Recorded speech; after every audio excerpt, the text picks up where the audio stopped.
Eh, Bienvenidos a esta celebración de los 35 años de la asociación. En este momento nos encontramos con el profesor Renzo Ramírez Vaca. El profesor actualmente es docente en la Universidad Nacional C de Medellín. Él es doctor en Historia de la Universidad Gotemburgo, magíster en Historia de la Universidad Estatal de Voronezh. Y él fue uno de nuestros presidentes. Profesor Renzo, bienvenido. Muchas gracias, Marcela, por la invitación a esta entrevista y en el marco conmemorativo de los 35 años de fundación de la Asociación Colombiana de Historiadores. Para mí es un honor estar en este espacio. Muchas gracias, profesor. Profesor, vamos a empezar con algunas preguntas para ubicar al público más o menos de cuándo fue el tiempo en el que usted estuvo en la presidencia. Entonces, esa primera pregunta es, o sea, ¿cuál fue ese periodo? ¿Cómo era? ¿Cómo fue el traspaso, por ejemplo, entre los presidentes? Sí, en realidad yo tuve mi primer vínculo con la asociación en una estancia que tuve en el Centro de Estudios Sociales de la sede de Bogotá, cuando se organizó un congreso convocado por la presidencia del profesor Mauricio Archila. Y tiempo después, años después, ya en mi retorno definitivo a Colombia, me vinculé a la asociación como vicepresidente en el periodo del 2012 al 2015. Y en 2015 se celebró el Congreso de Historia en Bogotá y asumí la presidencia hasta el 2018, que tuvo en ese periodo un tiempo, digamos, de trabajo bastante interesante y que conté con el apoyo del profesor Javier Guerrero como vicepresidente, de José Manuel González como tesorero, de Wilson Pavón como secretario, y también estaba la actual presidente Marta Barrero en calidad de vocal, pero también estaba Mauricio Archila, Álvaro Acevedo, representando a Santander, Margot Delgado, Andrade, vocal también del departamento de Caldas, y Elbar Figueroa, que era el auditor, digamos, de la asociación. Estaba también Antonio Echeverry en ese momento.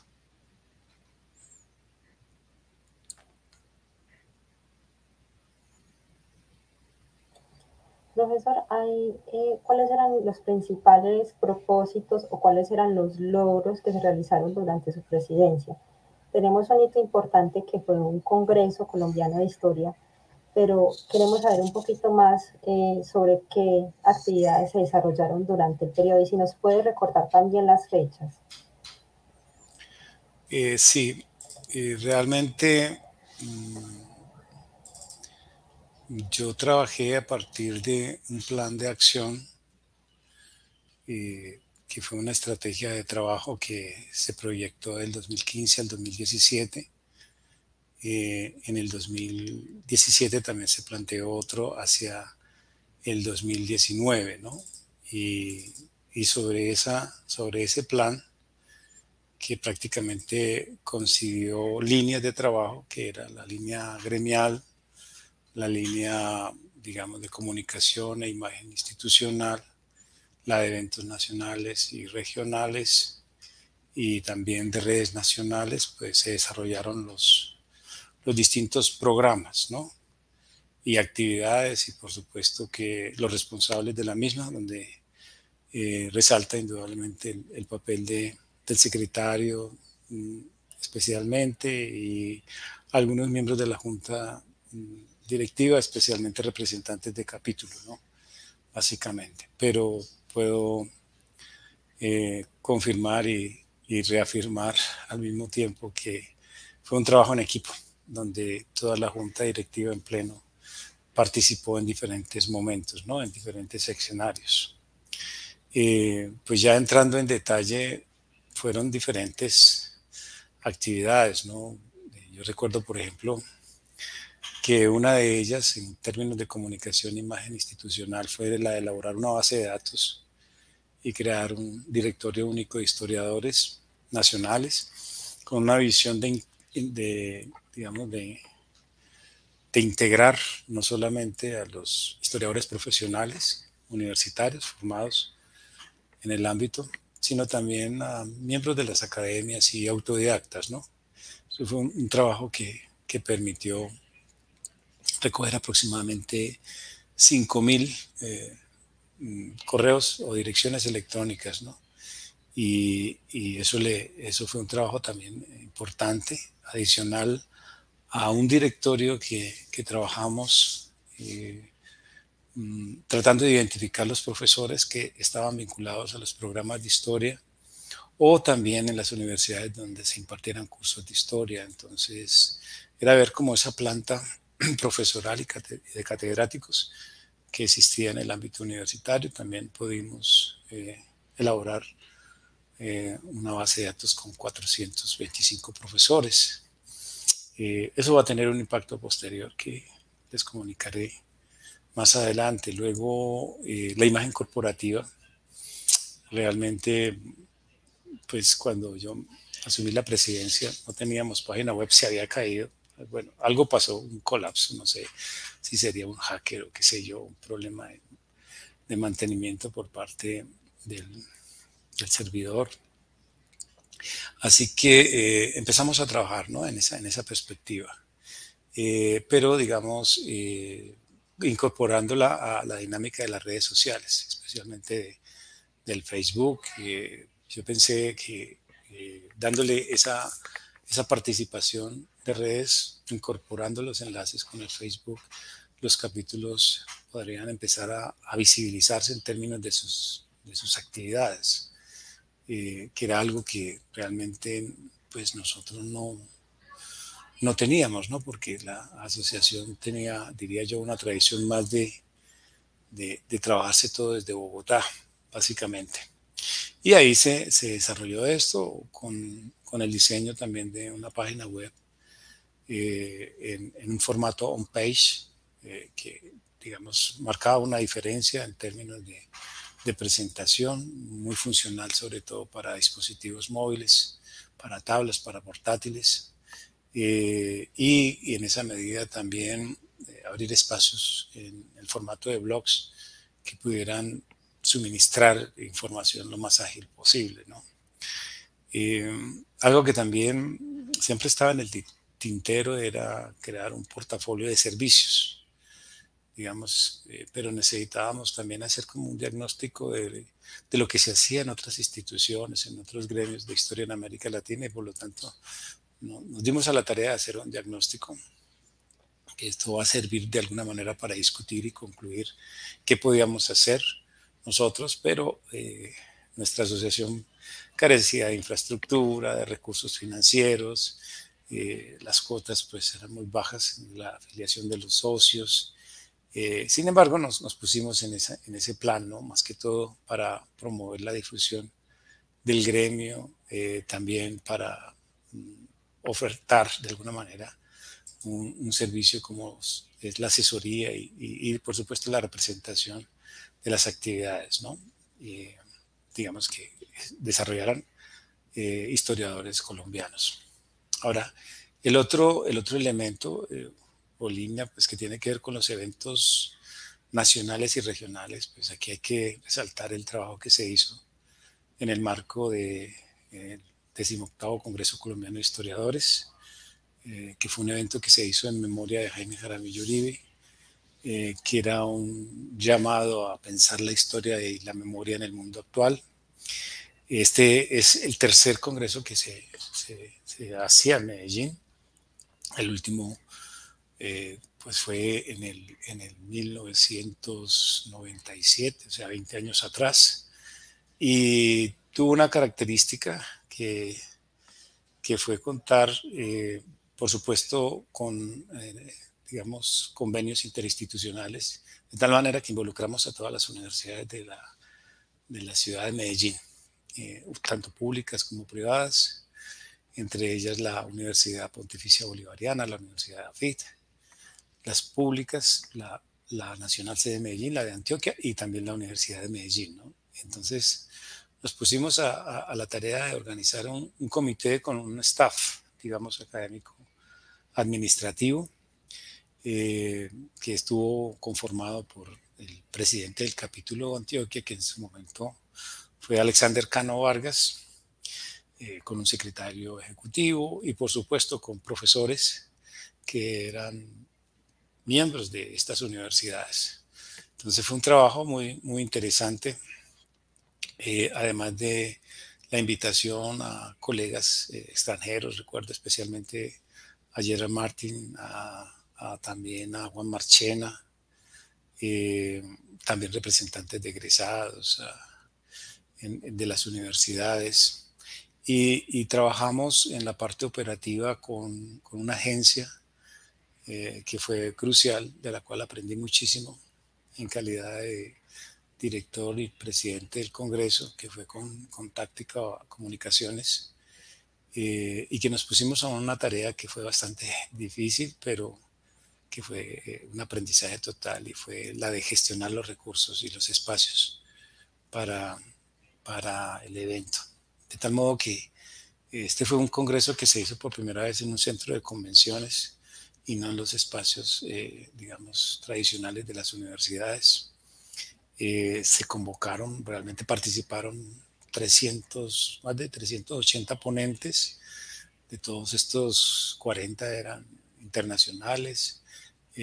Incluimos la modalidad de pósteres, que eso no existía antes.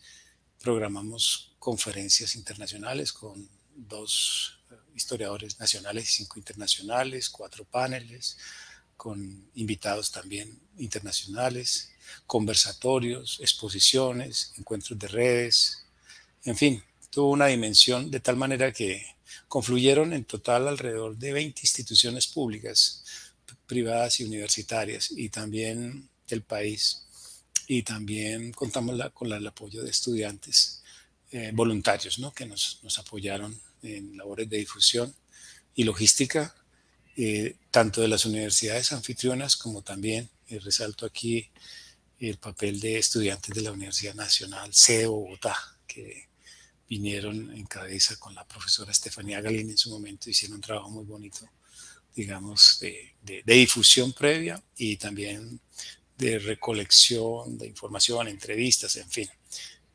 Fue un excelente trabajo, ¿no? Ahora, luego, pues esto fue un congreso que con miras a la gestión de recursos tuvo un perfil internacional, ¿no? Y de hecho, pues llegaron alrededor de 54 historiadores provenientes de 14 países en calidad de conferenciantes, panelistas o ponentes, ¿no? Así que también, digamos, el tema de los patrocinios, pues finalmente llegaron de 20 instituciones públicas y privadas. Creo que la institución que más aportó en términos de recursos fue la Universidad Nacional, C de Medellín, junto con la C de Bogotá. Y poco a poco, pues con la sumatoria de esfuerzos, hicimos un evento no solamente de alto perfil académico, sino también que en términos de gestión financiera y administrativa, pues nos fue muy bien, ¿no?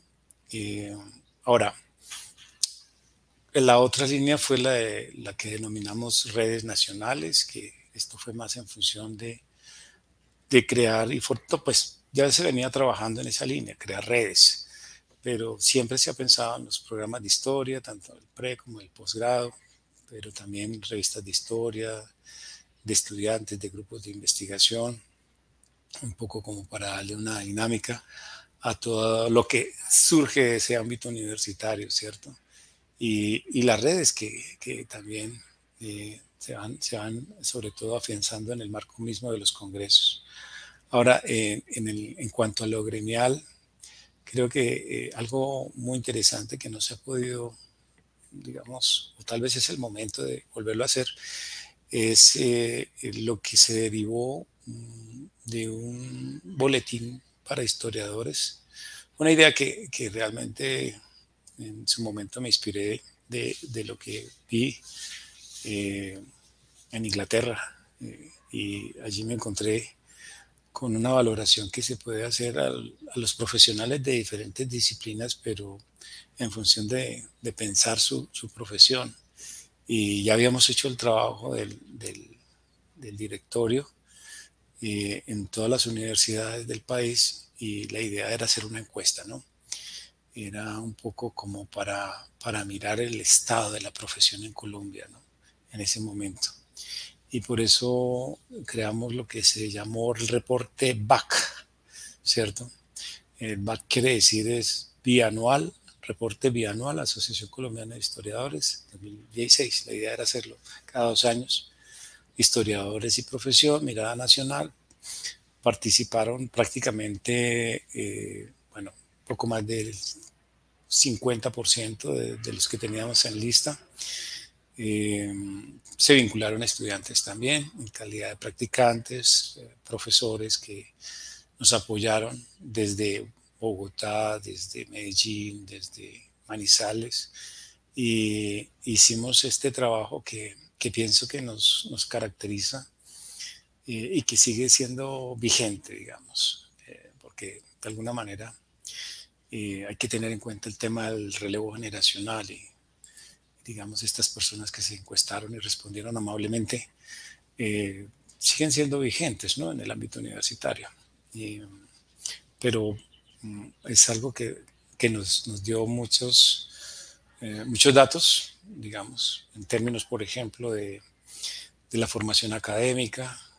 Uno pensaba, por ejemplo, que pues, siendo profesor de historia tiene una formación desde el pregrado hasta el posgrado, y la estadística nos mostró otra cosa diferente.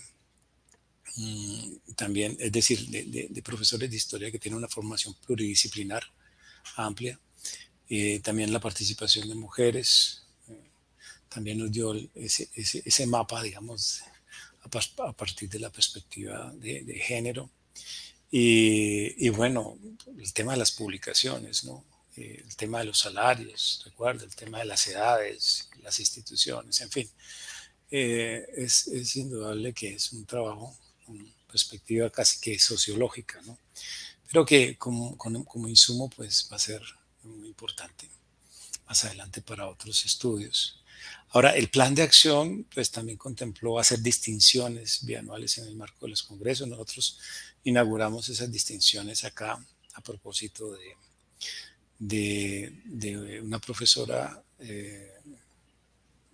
Catalina Reyes, profesora de la Universidad Nacional C de Medellín, una profesora que distinguimos en el Congreso, por todo su aporte, ¿no? Como mujer, como historiadora, no solamente en el ámbito local, nacional, sino también internacional.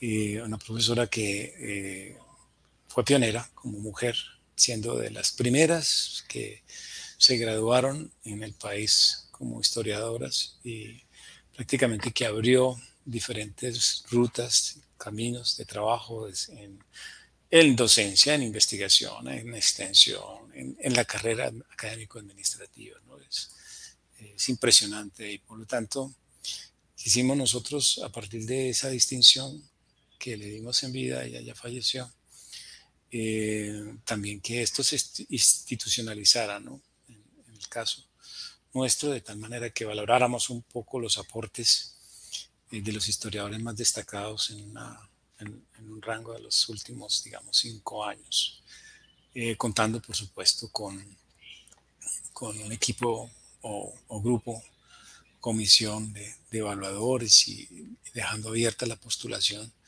más allá de la junta directiva. Así que eso fue interesante. El trabajo también de identificar cuántos programas de pregrado, licenciaturas, especializaciones, maestrías y doctorados también fue muy válido, y eso nos sitúa también como un país en un contexto internacional donde efectivamente la dinámica de los historiadores es bastante importante comparativamente con otros países de la región y de América Latina, exceptuando por supuesto la magnitud de nuestros colegas en Brasil, que ese es otra dimensión diferente, otro universo distinto, ¿no? Pero digamos, en aquella época identificamos 17 programas, hoy son 18. El más reciente fue creado en Santa Marta, en la Universidad del Magdalena. 3 licenciaturas, 2 especializaciones, 10 maestrías y 6 doctorados, ¿no? que siguen siendo vigentes. Ahora, otra tarea importante fue la creación de nuevos capítulos, ¿no? Y entre ellos fue el capítulo de Santander, que se crea en el 2016, en esa presidencia. Allí fueron muy activos Elbar, Javier, Álvaro, Javier Guerrero, Álvaro Acevedo. También el capítulo de Eje Cafetero fue otro de los capítulos que creamos en ese momento, con una participación muy activa del profesor Javier Correa, Vladimir Daza, Margot Andrade, profesores de la Universidad Tecnológica de Pereira y de la Universidad de Caldas. Y en cuanto a otro tipo de actividades que desarrollamos en el marco de los capítulos, por ejemplo, fue en Antioquia, donde se apoyó un proyecto editorial que terminó como una coedición con el ITM, el Instituto Tecnológico de Medellín, de un texto que fue una compilación que se llama Historiar, Patrimonio, Memoria e Historia. Ahora, algo que para mí también era clave era establecer relaciones de la asociación con las academias y los centros de historia, ¿no? Y por eso se trabajó de manera, digamos, frecuente con colegas de la Asociación Colombiana de Historiadores. Eran, digamos, los tiempos de la presidencia del profesor Juan Camilo Rodríguez en la academia, y teníamos intereses comunes, por supuesto, como era el de sensibilizar a los congresistas de los diferentes partidos políticos del Congreso de la República para la aprobación, ¿no?, de la ley sobre la obligatoriedad de la enseñanza de la historia.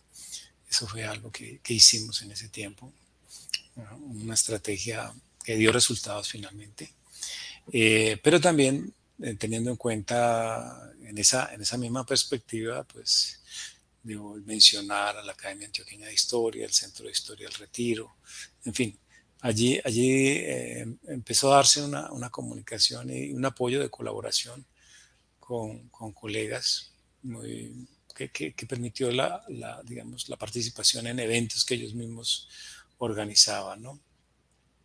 Algo que también se hizo en esa época fue la de participar en la comisión de la celebración del Bicentenario 2019, donde contamos con el apoyo decisivo de Javier Guerrero y de Wilson Pavón en Bogotá, que participaron como representación o en representación de la asociación.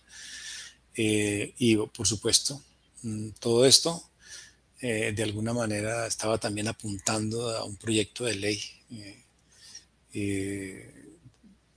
que buscaba de alguna manera vincular la conmemoración del Bicentenario, ¿no? También en ese trabajo elaborado en torno a la propuesta que presentó la senadora Vivian Morales, participó el profesor Darío Campos como delegado de la asociación en la elaboración del proyecto de enseñanza de la historia. Y bueno, participamos varios profesores de manera muy activa, incluso en la socialización, en diferentes encuentros y en diferentes escenarios. Y también tuvimos una perspectiva de internacionalización en ese trienio, diría yo, que tuvo en cuenta pues un llamado que se hizo desde Brasil, el denominado el primer encuentro de dirigentes de asociaciones, que se realizó en Sao Paulo, Brasil. Allí participaron representantes de gremios de Argentina, de Uruguay, de México, de Perú, de Brasil, de Colombia también. Y la intención era, de alguna manera, fomentar la participación de las asociaciones de América Latina para, digamos, en el marco de un denominado Comité de Historia de Latinoamérica o de Historia Latinoamericana, participar como comité de región en el Comité Internacional de Ciencias Históricas, que eso es como una asociación de carácter global que data de los años 50, con sede en Suiza, y que tiene una perspectiva de trabajo en la que participan más de 57 países y comités de de África, de Asia, de América y de Europa. Eso fue impresionante. Allí se trabajó en esa perspectiva de crear y fortalecer ese comité de historia latinoamericano para hacer, digamos, ese congreso amplio. Nosotros alcanzamos a hacer una declaración de asociaciones en Sao Paulo en esa época. Y bueno, creo que fue una forma de visualizar a la asociación en escala internacional, ¿no? Y que va a permitir más adelante ciertos intercambios académicos, culturales, diría yo.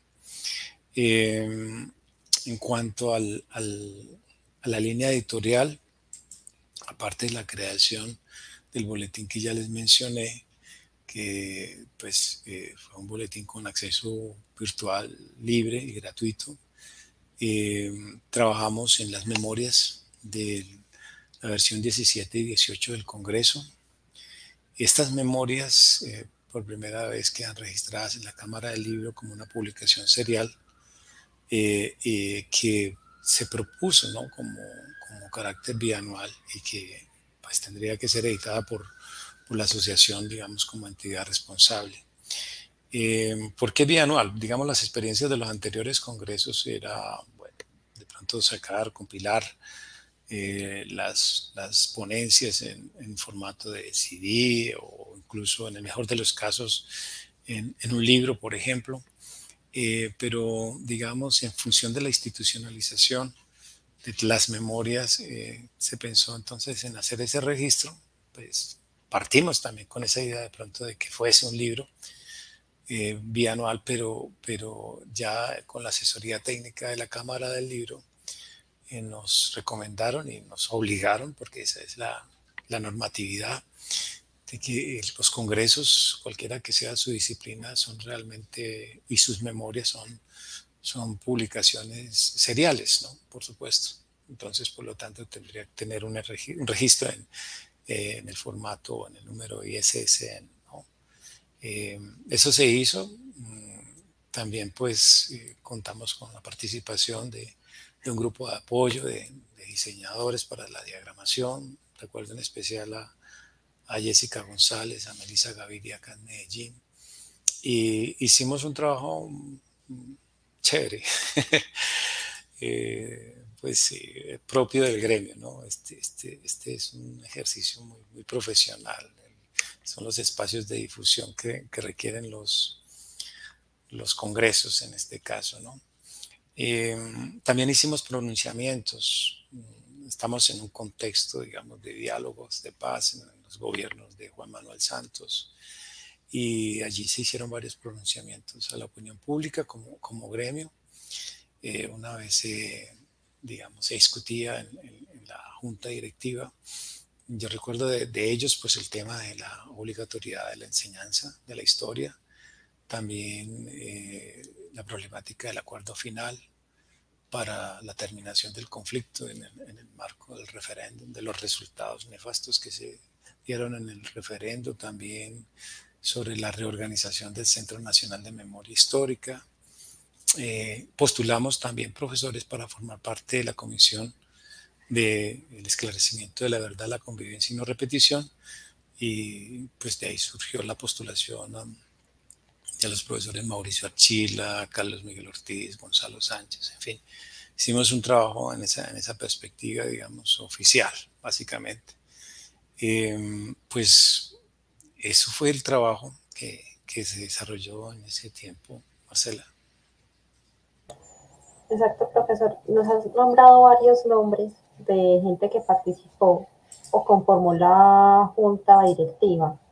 De pronto, recordar un poquito más sobre esos nombres en específico de quiénes eran los miembros de esa junta directiva durante esa época. Sí, bueno, ahí estuvo Javier Guerrero, profesor de la UPTC, como vicepresidente, muy activo con las comisiones del Bicentenario, también muy comprometido con la búsqueda de recursos, con la convicción también de la enseñanza de la historia y la importancia, pues, como tal. José Manuel González, también profesor en Bogotá, como tesorero, Wilson Pavón también, un profesor en Bogotá que fungió como secretario. Y bueno, estaba también como vocales Marta, que Marta Barrera, la actual presidente, como ya lo señalé, desde el Huila, Mauricio, que venía colaborando en las juntas directivas anteriores. Creo que fue esta la última junta directiva que integró Mauricio en su momento. Álvaro Acevedo también, Margot Andrade, Álvaro Acevedo por la Universidad Industrial de Santander, también muy activo en labores gremiales, miembro del Consejo Nacional de Acreditación, pero también una prolija, digamos, digamos, vida de historiador en cuanto a sus publicaciones, sobre todo relacionadas con movimientos sociales en el ámbito universitario. Y estaba la profesora Margot, profesora de la Universidad de Caldas, formada en París, y bueno, que también, junto con Antonio Echeverry, que era, digamos, el delegado del capítulo del Valle del Cauca, que se llegó a formar en su momento en la anterior administración, pero que veníamos trabajando años atrás también en otra asociación, que es la Asociación Colombiana de Historiadores, perdón, la Asociación Colombiana de Historia Regional y Local. Era un equipo que venía trabajando desde las regiones y que se integró a esa junta, junto con Elbar Figueroa también, que ya recién se había vinculado a la Universidad Industrial de Santander. Esa fue la junta que trabajó especialmente. Luego vino un relevo para la junta del 2015-2017, donde hubo cambios en la vicepresidencia con Elbar Figueroa, que luego va a ser el presidente. Se vincula también ya Juan Carlos Jurado, profesor de la Universidad de AFIT, que participó como secretario. José Manuel mantuvo su función como tesorero, y bueno, los vocales estaban allí pues prácticamente anteriores a la misma, ¿no? Javier estaba allá como vocal, Álvaro Acevedo también, Marta, Wilson entra a ser vocal del capítulo Bogotá, y Alexander Cano, ¿no? Que era ya representante del capítulo Antioquia, y Sebastián Martínez, que va a ser el representante del capítulo Eje Cafetero, ¿no? Esa pues fue el equipo, digamos, que apoyó todo este plan de acción, y que indudablemente pues es la cabeza de un gremio, donde después, a través de los distintos espacios, especialmente en el Congreso, pues fue decisiva, ¿no? Para esa identidad, digamos, que nosotros logramos con esas características del plan de acción. Profe, y vamos a la última pregunta, que es ¿qué importancia tiene para usted la asociación a nivel nacional? ¿Qué peso ha tenido? Pues mira, la asociación es un gremio, y como gremio debe tener una figura jurídica, y ante el Estado es una voz que se tiene en cuenta, por supuesto, en distintas comisiones o proyectos de ley. Entonces, su papel es importante por lo que se manifiesta en esa posible asesoría a nivel estatal, pero también por las mismas dinámicas de la profesionalización. Es decir, en el paradigma, muy como para utilizar un término de Thomas Kuhn, el paradigma y esas revoluciones científicas, generalmente la institucionalización de las disciplinas requieren por un lado, de esos programas de historia, de las revistas de historia, pero también de los eventos, los congresos de historia, que finalmente son convocados por, en este caso, la asociación, ¿no? Entonces, la asociación sí ha jugado un papel muy importante haciendo esos llamados a converger en los congresos colombianos de historia, y es lo que le da, digamos, una impronta a la dinámica de la profesionalización y, por supuesto, al quehacer de los historiadores en el ámbito colombiano, que también, como yo le señalaba, tiene una trascendencia indudablemente a nivel internacional, ¿no? Dependiendo de la perspectiva de trabajo que se quiera desarrollar en esa línea. Generalmente los congresos son los espacios de reconocimiento entre nosotros mismos.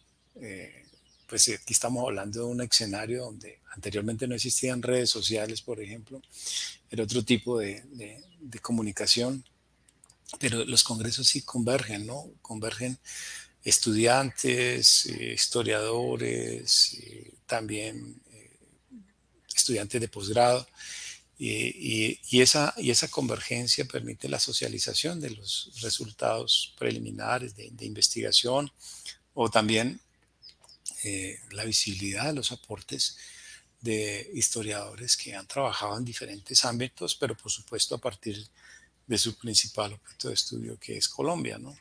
Entonces, sí juega un papel no solamente gremial, sino académico de mucha importancia, ¿no?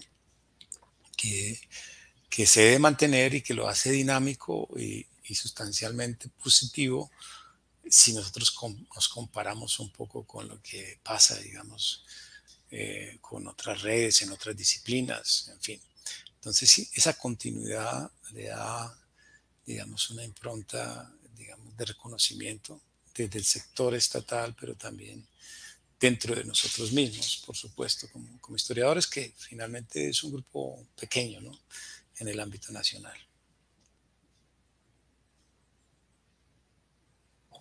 Profesor, muchas gracias por sacar este espacio de tiempo y permitirnos conocer también como su experiencia y sus memorias. Profesor, antes de cerrar, a mí sí me gustaría que usted nos dejara como un último mensaje para la asociación, para los miembros sobre todo. Muy bien, pues yo estaba observando lo que se ha desarrollado durante y posterior al periodo de pandemia del COVID-19, y creo que se han generado unas dinámicas muy importantes desde los capítulos mismos, en términos también de estrategia de comunicación, que no se tenía antes, y que quizás en el mismo contexto, pero también por los cambios de relevo generacional, ¿no?